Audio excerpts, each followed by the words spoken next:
أيها الإخوة الكرام، إن معركة كربلاء التي نجددها كل سنة والتي نضعها أمامنا في كل سنة والتي نحاول أن نخلق أجواءها في كل سنة، نكون المناخ الحسيني ونضع أمامنا صورة المأساة، صورة الجهاد، نحتاج إليها في كل سنة وفي بداية كل سنة بالذات.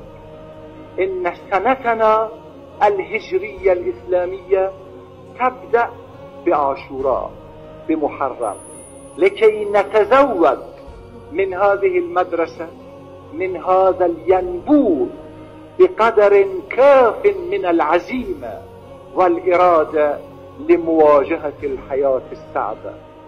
إننا نحتاج إلى أن نغترف من البحر الحسيني كمية كبيرة من الإرادة والقوة حتى نواجه الظلم في بيوتنا وفي أوطاننا وفي منطقتنا وفي عالمنا.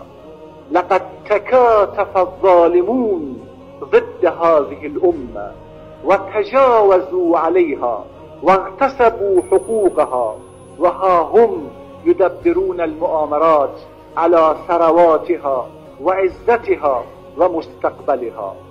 إننا بحاجة ملحة إلى الاغتراف من البحر الحسيني حتى نتزود لمواجهة تلك الظلامات وتلك الليالي الصعبة التي ستواجهنا.